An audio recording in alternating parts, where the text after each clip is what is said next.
Ya, Assalamualaikum warahmatullahi wabarakatuh. Perkenalkan, nama saya Muhammad Remizi Repasakti dari kelas TI 22A2. Di sini saya akan menerangkan apa itu karakteristik sistem berorientasi objek.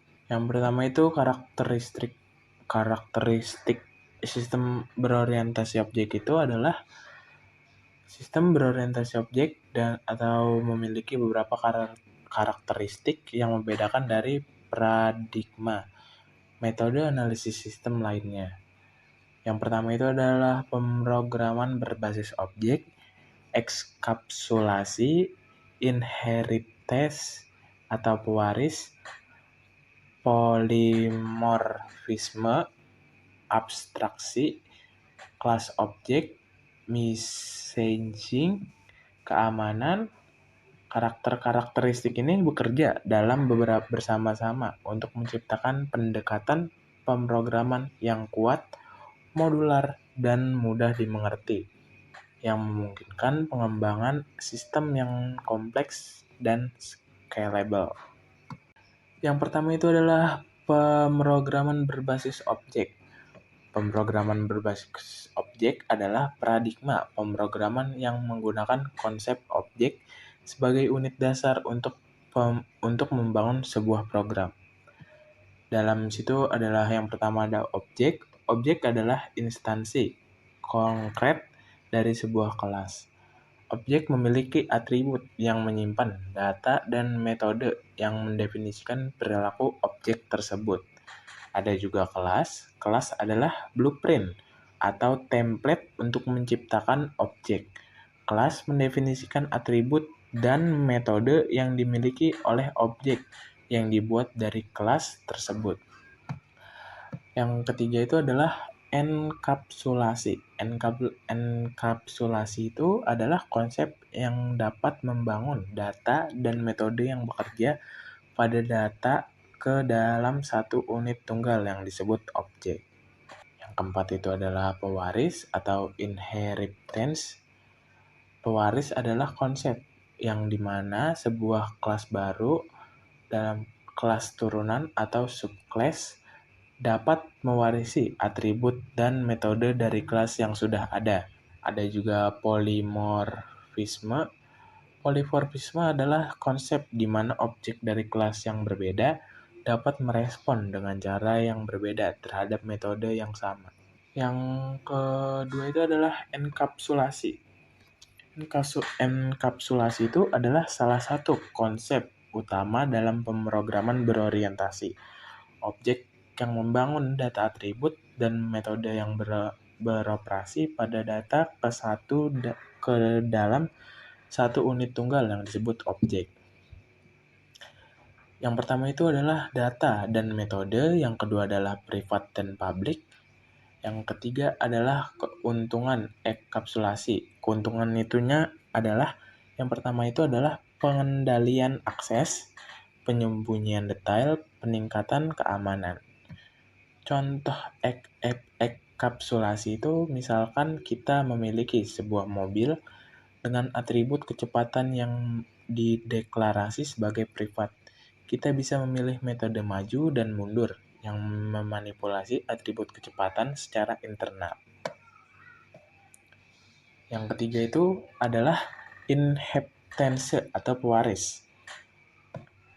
Pewaris itu dapat didefinisikan adalah salah satu konsep utama dalam pemrograman berorientasi objek, di mana sebuah kelas baru dapat mewarisi atribut dan metode dari kelas yang sudah ada. Ya, yang selanjutnya itu adalah kelas induk superclass atau kelas turunan subclass. Ada juga penurunan fitur, penambahan dan perubahan fitur, hierarki kelas. Ada juga keuntungan pewaris. Keuntungan pewaris ini juga dapat pengguna kembali kode atau juga memudahkan pemeliharaan. Dan abstraksi dan polimorfisme.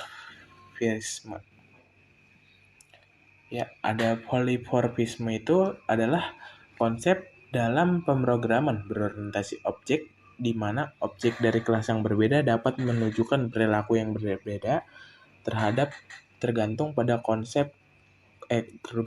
konteks di mana mereka digunakan. Polymorphisme itu berdasarkan metode polymorphisme. Ada juga overriding. Polymorphisme berdasarkan ketertarikan binding. Ada juga keuntungan polymorphisme, yaitu meningkatkan reusabilitas, fleksibilitas, dan juga abstraksi. Yang kelima juga ada abstraksi, adalah salah satu konsep utama dalam pemrograman berorientasi objek yang mengacu pada proses sederhanakan kompleksitas dan fokus pada aspek-aspek penting yang mengabaikan yang tidak penting.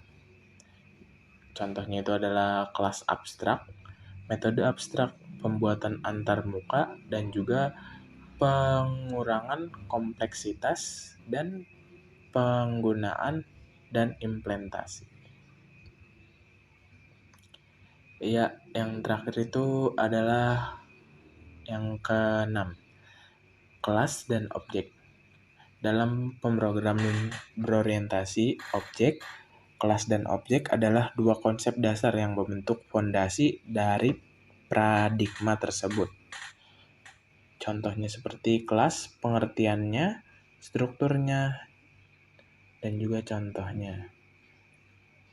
Ada juga objek. Pengertiannya adalah objek adalah instansi kroket dari sebuah kelas ketika sebuah objek dibuat memori dialokasikan untuk menyimpan data sesuai dengan atribut kelas, dan objek yang dapat memanggil objek yang definisikan dalam kelas. Ada juga instansi. Setiap objek adalah instansi perwujudan dari kelas tertentu. Dalam hal ini, kelas adalah jenis. Sedangkan objek adalah individu yang berbeda dari jenis tersebut. Contohnya itu, jika kita membuat objek dari mobil, kita bisa memiliki objek khusus dari mobil merah, biru, dan lain-lain. Yang dari kelas dan objek itu adalah hubungan antara kelas dan objek. Kelas digunakan sebagai template. Satu kelas dapat digunakan untuk membuat banyak objek yang berbeda, dan juga setiap objek yang dibuat dari kelas tertentu dapat dianggap sebagai instansi dari kelas tersebut. Yang terakhir itu messaging.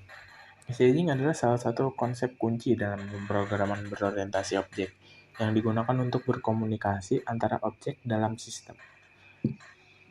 Contohnya itu yang pertama adalah pengiriman pesan, penerima pesan, interaksi objek, keuntungan messaging.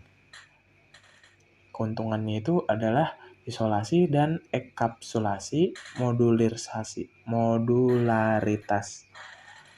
Contohnya messaging, misalkan ada sebuah objek, pelanggan dapat mengirim pesan ke objek keranjang belanja untuk menambah atau menghapus item dari keranjang.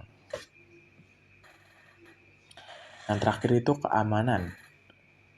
Keamanan dalam sistem berorientasi objek adalah upaya untuk melindungi data dan fungsional dari manipulasi yang tidak sah atau tidak diizinkan. Contohnya itu enkapsulasi, akses kontrol, validasi data, pembatasan akses, pengembangan kode yang aman.